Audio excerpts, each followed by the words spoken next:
दिल्ली में वेलकम के कविनगर में बीती रात 24 साल के युवक फैजान की गोली मारकर हत्या। Mister king lounge and cafe में फैजान पर की हुई फायरिंग। फैजान की हत्या के आरोपी का सोशल मीडिया पर सामने आया कबूलनामा। कहा, फैजान ने 4 महीने पहले मुझे थप्पड़ मारा था, इसलिए मैंने उसकी जान ली। आरोपी ने फैजान के साथ पैसे के लेन देन विवाद से किया इनकार। कहा, फैजान की हत्या से मेरे पिता या परिवार वालों का कोई लेना देना नहीं है। साउथ दिल्ली इलाके में चेन स्नैचर का हाफ एनकाउंटर, बदमाश के पैर में गोली लगी। आरोपी के खिलाफ आर्म्स एक्ट में भी दर्ज है मुकदमा। मुंबई पुलिस ने एक्टर और डायरेक्टर केआरके को किया अरेस्ट। ओशिवारा फायरिंग केस में पूछताछ के बाद गिरफ्तार। महाराष्ट्र के जालना में बाइक सवार बदमाशों ने एक युवक को मारी गोली, गंभीर हालत में अस्पताल में भर्ती। उज्जैन के तराना में जुम्मे की नमाज के बाद भड़की हिंसा में पुलिस का एक्शन। अब तक 18 उपद्रवी गिरफ्तार, 10 से ज्यादा हिरासत में। उपद्रवियों ने हिंदू मोहल्ले में एक दुकान और बस में लगाई आग। आगजनी की घटना के बाद 2 समुदायों के बीच जमकर हुआ पथराव। दंगाइयों ने एक 3 मंजिला मकान पर भी पथराव किया। दंगाइयों का सामना करने के लिए महिलाएं लाठी डंडे लेकर घर के बाहर निकली। तराना में हिंसा के बाद पुलिस ने तैनात किए 300 से ज्यादा जवान। पूरे इलाके में धारा 163 लागू। सीसीटीवी फुटेज से दंगाइयों की शिनाख्त में जुटी पुलिस। एमपी के सीएम मोहन यादव ने दंगाइयों से सख्ती से निपटने का दिया आदेश। कहा, शांति भंग करने वालों पर होगा एक्शन। जहां सख्ती की जरूरत होगी सरकार वहां सख्ती करेगी। तमिलनाडु में 110 साल पुराने पम्बन रेलवे लिफ्ट ब्रिज को तोड़ने का काम कल से होगा शुरू। 4 महीने में तोड़ने का काम पूरा होने की संभावना। ब्रिज तोड़ने के दौरान लिफ्ट स्पैन जहाजों नावों के लिए नहीं खुलेगा। नया रेलवे ब्रिज अप्रैल 2025 में हुआ था शुरू। गणतंत्र दिवस से पहले यूपी में बढ़ाई गई सुरक्षा। राज्य के सभी 75 जिलों में मॉक ड्रिल और ब्लैकआउट का रिहर्सल।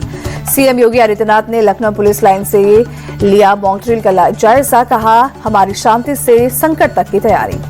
गणतंत्र दिवस को लेकर रामनगरी अयोध्या में भी हुआ सुरक्षा का मॉक ड्रिल। ब्लैकआउट की भी रिहर्सल हुई। 26 जनवरी को गणतंत्र दिवस के मौके पर ओडिशा के कोरापुट जिले में नॉनवेज की बिक्री पर प्रतिबंध। जिला प्रशासन ने आदेश जारी किया। केंद्रीय कपड़ा मंत्री गिरिराज सिंह ने राहुल गांधी पर झूठा होने का आरोप लगाया। कहा, भारत के कपड़ा उद्योग का नहीं बल्कि राहुल गांधी के दिमाग का शटडाउन हुआ है। गिरिराज सिंह ने अमेरिकी टैरिफ का कपड़ा उद्योग पर असर के से इनकार किया। आंकड़ों के साथ राहुल गांधी को चुनौती दी। कहा, या तो हमारे आंकड़े गलत हैं, साबित करें या फिर माफी मांगे। गिरिराज सिंह का दावा, मोदी सरकार ने सिर्फ टेक्सटाइल्स में 4 से 5 करोड़ लोगों को रोजगार दिया। 40 देशों में निर्यात के रास्ते खोले। नीतीश कुमार के बेटे निशांत के राजनीति में आने की अटकलें। सरस्वती पूजा कार्यक्रम में निशांत के लगे नारे। जेडीयू कार्यकर्ताओं ने नीतीश कुमार से बेटे को पार्टी में शामिल करने की मांग की। मुंबई में बाल ठाकरे की 100वीं जयंती के मौके पर राज ठाकरे ने कहा, आज राजनीतिक स्थिति भयानक है, सब गुलामों का बाजार है। अच्छा हुआ ये देखने के लिए बाला साहेब नहीं है। राज ठाकरे ने शिवसेना से अलग होने को घर छोड़ने जैसा बताया। कहा, बाला साहेब ने हिंदू को राजनीतिक शक्ति बनाया, आज हिंदुत्व का बाजार बना दिया गया है। बाल ठाकरे की 100वीं जयंती पर उद्धव ठाकरे ने अपने दादा को भी याद किया। कहा, मैं नालायक के रूप में इस पीढ़ी में या इस परिवार में जन्मा हूं, ये कलंक मैं अपने माथे पर कभी नहीं लगने दूंगा। उद्धव ठाकरे ने कहा, अगर मुंबई के टुकड़े मेरी आंखों के सामने ये व्यापारी कर रहे हो तो क्या मैं अपनी पूंछ दबाकर बैठा रहूंगा।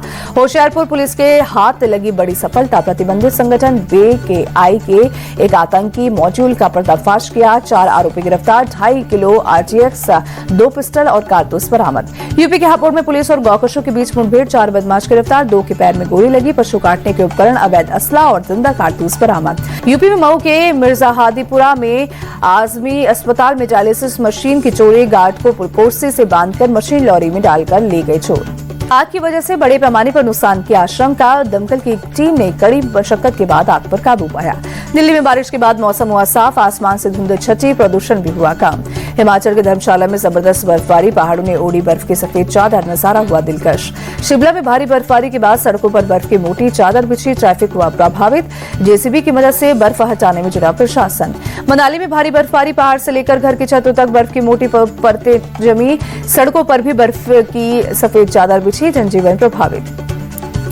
जम्मू कश्मीर के डोडा में लगातार दूसरे दिन भीषण बर्फबारी। सड़कें और पहाड़ बर्फ की मोटी चादर से ढके। पेड़ों पर भी बर्फ की परतें जमी। रामबन में भारी बर्फबारी से जनजीवन प्रभावित। नेशनल हाईवे 44 पर गाड़ियों की आवाजाही बंद। सड़कों पर गाड़ियों की कतार लगी। राजौरी के पीर पंजाल इलाके में जबरदस्त बर्फबारी। सड़कों पर बर्फ की सफेद चादर बिछी। ट्रैफिक हुआ बाधित। पेड़ों पर भी बर्फ जमी। देहरादून में बर्फबारी के बाद तापमान में भारी गिरावट। हिटवन बढ़ी। ठंड से बचाव के लिए लोग अलाव का सहारा ले रहे हैं। रायपुर T20 में भारत ने सूर्य कुमार और ईशान किशन की ताबड़तोड़ बल्लेबाजी से न्यूजीलैंड को 7 विकेट से हराया। 5 मैचों की सीरीज में टीम इंडिया 2-0 से आगे। विमेंस प्रीमियर लीग में आज दिल्ली कैपिटल्स और रॉयल चैलेंजर्स बेंगलुरु के बीच भिड़ंत। वडोदरा में शाम 7:30 बजे शुरू होगा मैच।